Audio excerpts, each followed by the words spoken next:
Hello and welcome back to the channel. Today's episode we are going to put side by side through all the 11 out of 10 tests the Honda CRF L, the 300L and obviously the Royal Enfield Himalayan to see which one's best, because I've been asked a million times. So cue the intro.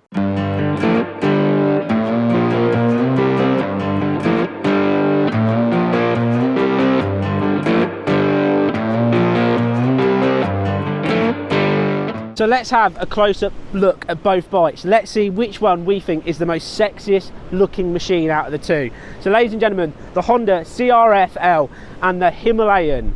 Check them out.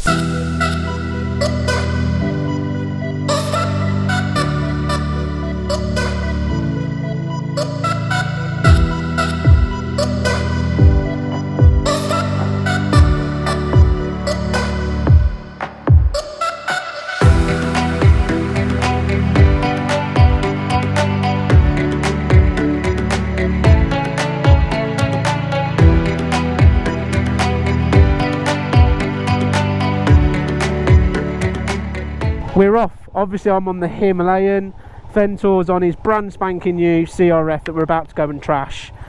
Are you excited? Yeah, it's going to be awesome. Yours should be loads better than this. It should be. So yeah, but I'm a shit rider off-road.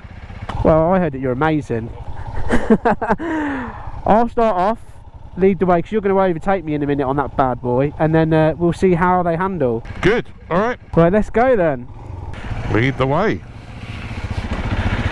If I can get it. I don't want to go in gear now. He's stuck already. So your first issue, you're struggling to find first gear, aren't you, since we're set off? Oh, look at that. See, you lied about What? about not being any good. Look at you. I'm terrible, mate. I'm shocking. See, I'm standing up. I'm like a completely useless idiot. Just give yourself a slight bit of bend in your leg. Look at the speed that Alan goes. See, he's a motocross rider, experienced off-roader.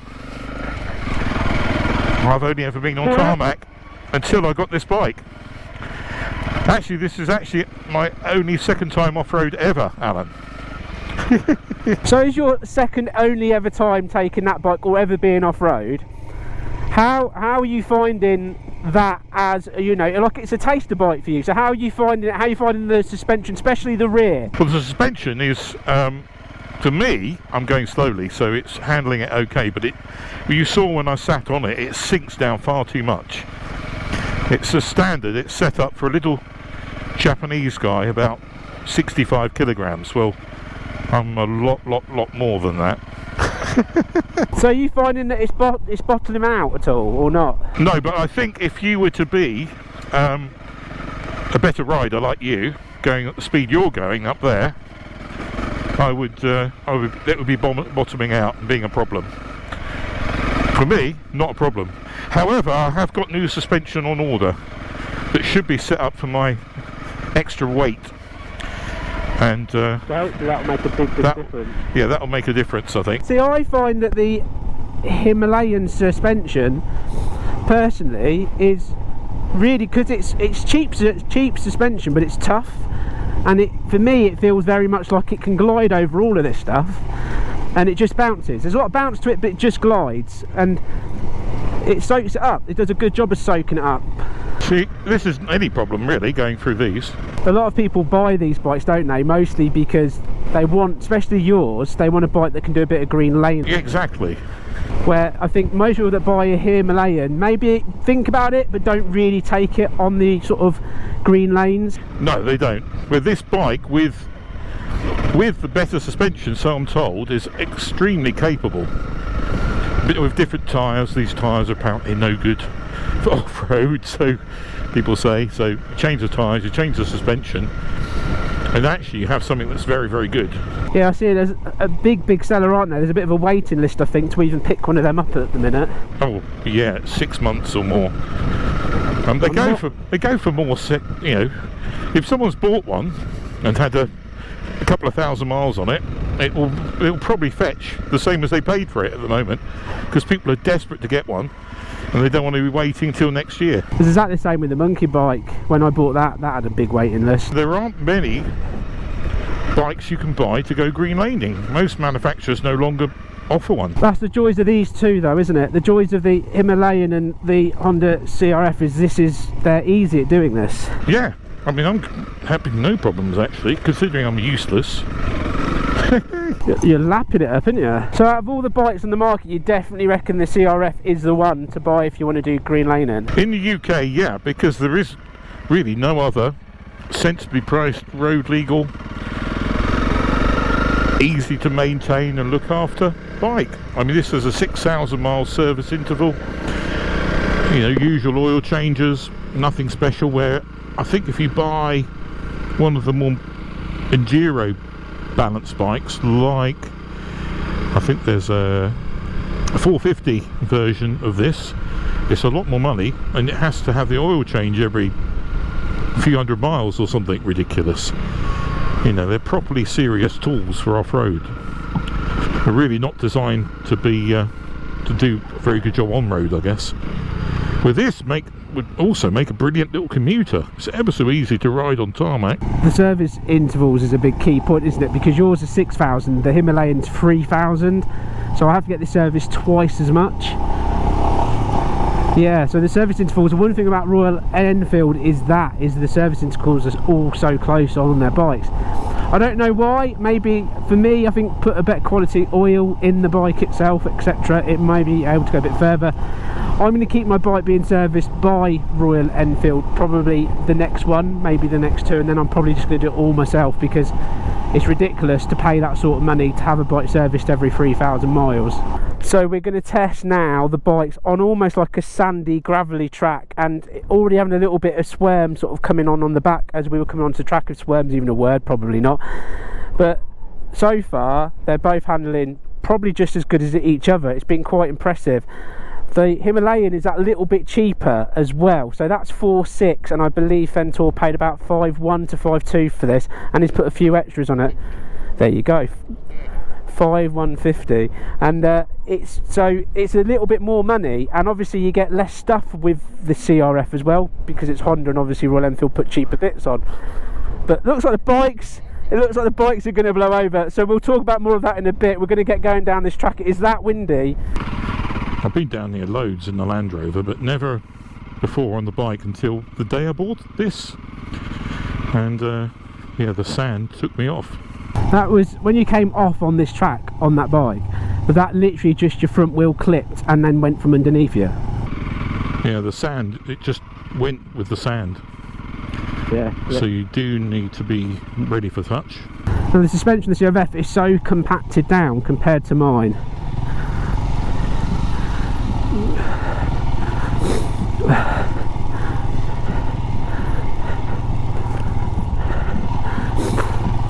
But I'm finding, for me, the Himalayan is not struggling at all, and there is currently quite obviously a rider ability difference between us both, just because I've done obviously a lot more than motocross obviously previous in my life. I really want to get on to the CRF to see what the CRF actually feels like, because it should be a lot better bike than this in theory, because that's got knobblies on and this has kind of got all-terrain tyres on as well. Look at this, up and down over it's like little sand dunes. I need air, I'm getting sweaty and hot because the physical work going into it, and to be honest, I ate too many pies, but I'm happy. Now for me, what I like so much about the Himalayan is obviously it's that, if you think about it, there is a cost wise there of what, £600 difference between this and that to buy. Now the Honda build quality is known phenomenally well, but Royal Enfield have come back, haven't they? How often do you really hear about a Royal Enfield having issues engine wise? These days I generally don't really hear. I don't hear anyone having any sort of major problems with these bikes. So just 600 quid gets you quite a lot. Now obviously I said on Ventor's Honda CRF he's put on quite a few extras as well. So on his bike he's got he's paid for the handguards, I need to pay for the bash plate. The bash plate comes as standard with the Himalayan.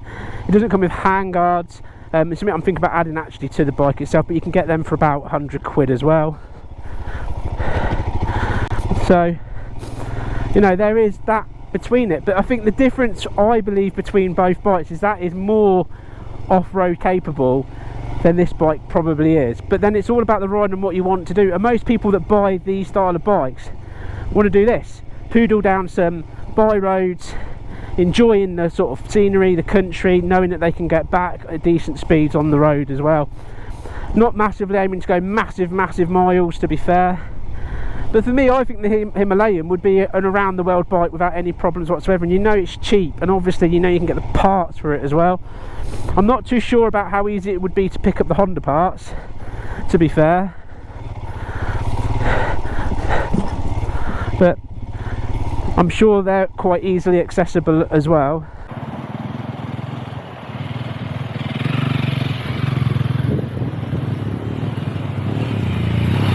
Okay, so the big test really now is to swap bikes to see what I think to the CRF over the Himalayan. So we're going to go down this track down here that's still quite sandy and a bit all over the place, and just see what the traction and the feel of the difference of the bikes is, because the CRF's a lighter, should be better off-roading bike. So let's put it to the test.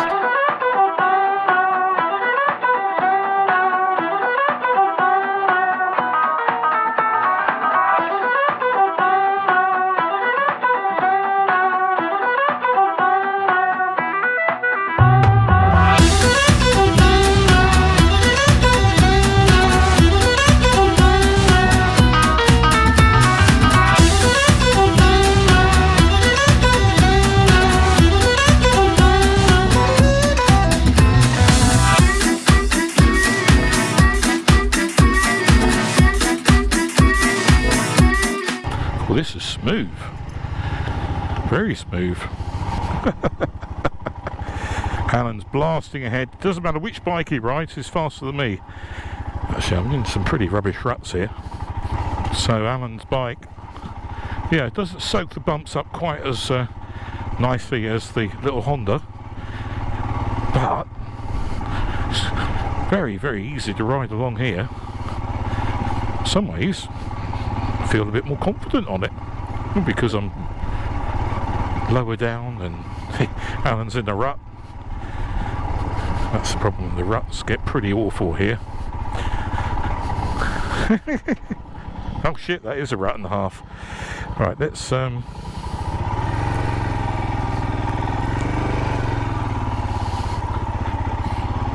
Himalaya does a good job, I have to say. Of course this is a lot heavier, although it doesn't feel particularly heavy whilst rolling along. Now I'm back on the Himalayan. I'm just glad to be back on it, really. It's really weird. Like, I expected the CRF to sort of blow me away, like be a lot nicer for green laning, a lot nicer riding, but for this kind of level of green laning, the Himalayan for me is feels like a better bike. Now there's so much you can do with that, so to be granted to that bike, it is, you know, once you've done the suspension and a few bits tweaked your way, it will probably kick absolute butt out of this. Be a lot nicer bike, and it quite clearly is made to be a lot nicer bike for this sort of thing, but you've got to spend more money. And the Himalayan for me, for if you look literally get on it, play, I prefer this. I can't believe I'm saying that. I can't believe I'm saying I prefer the Himalayan, the Royal Enfield, to a Honda for a bike that's actually made to do this. That's insane. But anyway, I am, and that's how I feel. That's my opinion. But it'll be interesting to see what these are like on the road, top end speed and all that. That will be the next kind of interesting thing. So we've done it off-road, we've had a bit of pitter around. Let's put them on the road. Let's see which one's got the most power and which one's the most fun. So I think now the big question that needs to be answered is, which one is actually the fastest? Now, again, the CRF is 27 brake horsepower and the Royal Enfield Himalayan is 24. So in all theory, the CRF being lighter should be quicker, but I've got a bigger engine and hopefully I've had less pies. That's what we're hoping. So let's put both bikes, drag race, and see which one kicks the most arse. Which one is going to be the winner? So here we are, Honda, Royal Enfield, very similar horsepower. Our finish line is a bit of hedge hanging out down there, so I reckon that's probably about 1/4 of a mile. Drag race, pure power. Let's see which one's going to win. Are you ready? On your marks, go! Oh, the Honda's got it! The Honda's got it! No! The Honda's got it! Look at how close it is! Look how close! But it's still pulling away. You've done it! The Honda! I am literally, I don't know, 3 to 4 bike lengths behind you. That's how close that was. Well, the Honda got it, didn't it? So not bad. A smaller engine. Yeah. Smaller, lighter. Although I do have a bigger beer belly than Alan. I'd now disagree. I think that you're really skinny compared to me, and that was the real reason why I lost. Right then, shall we talk about these bikes on the road? The actual difference between it. So on fuel range side of things, I can get between 150 to 200 miles out of the tank averagely, and I believe your Honda CRF will do about 100 miles to a tank. I think if you're lucky, 100 miles. Yeah. I've been doing quite a lot of off-road, so I guess, well, not a lot of, yeah, quite a lot of time on tracks, so I guess that's not as economical. So, but I think on road, sensible speeds, you get 100 miles before you're in big trouble. If we were riding to, say, India, you'd be stopping nearly double that I'd have to stop to fill up the tank. Yeah, I think if you're somewhere where it's very remote, then this is not the bike. There is the rally version that has a bigger tank. I think this is 7 point something litres. The rally version's 12 litres. There's quite a lot more in the rally version. That is quite a lot more. Yeah. So if you want to go distance, this isn't the one to buy. Although that one's £1,000 a lot further. Yeah. But you could just carry a jerry can on the back. In fact, someone makes a rack that goes on the back of this bike that also has, under the underside of the rack, so it's safe, a small jerry can with about half a gallon in. So that's quite a good idea. So the standard Himalayan, you get the standard tyres, I've said before, feel really gripped, it feels really planted while you're doing tarmac. And now the power, it doesn't feel too bad either. It will mow along like a little tractor. It's quite nice. How are you finding, Martin, the CRF to do with those tyres? Because you've got knobblies on that come as standard. Are you finding any sort of problem on the road? Well, these I think are really, they look knobbly. They're apparently, according to many people, not very good at all off-road. And you saw me sliding around, and not that I'm really good at it. They're not brilliant, but they do seem to work quite well on tarmac. I feel quite confident going on a dry tarmac road round corners, with quite a decent lead angle. Yeah, they're fine on the road. They're actually good. They'd be great for anyone who wants to ride this bike to work. The standard tyres, I think, superb. But off-road's where they lack. But then I guess if I then go for more off-road orientated tyres, they're going to not be as good on the road, or they're going to wear out very quickly. So it's a compromise, isn't it? It is all about compromise, isn't it? And then what bugbear for me about my bike, what I dislike about it on the road more than anything else, is the seat. I find for me the seat is still uncomfortable no matter what I do. On any long trip I just find it uncomfortable, and I need to change it for a different one because it's just rubbish. What about the CRF? What's it like for comfort? If you were going to do a bit of a haul on it, would you be happy with the standard seat? Well, shall we tell the viewers, Alan, the secret to my comfort today? So we've done just over 50 miles I think today, and this seat is like an ironing board, so I wouldn't recommend it for a long distance. But I'm wearing my padded underpants. Now they're not padded because I'm incontinent, they're padded so that I can wear them under trousers or whatever for cycling my bicycle, which has a seat as hard as a rock. And actually I don't have any discomfort on that. And they seem to be working on the CRF as well. I'm actually very comfortable. You know, this sort of floaty ride, it's like the GS, it takes every bump into its stride. And I've got a lovely riding position, very nice, but the seat is hard as nails. So I mean, it's so that you can slide backwards and forwards, you know, getting that motocross off-road position to balance the bike, whatever, if you're any good at it. So would you say that it's not a comfortable seat, but your actual way of fixing it is to go to a triple X shop, a sex shop, buy a pair of padded back door pants with a hole in the back and wear them because they'll be really comfortable?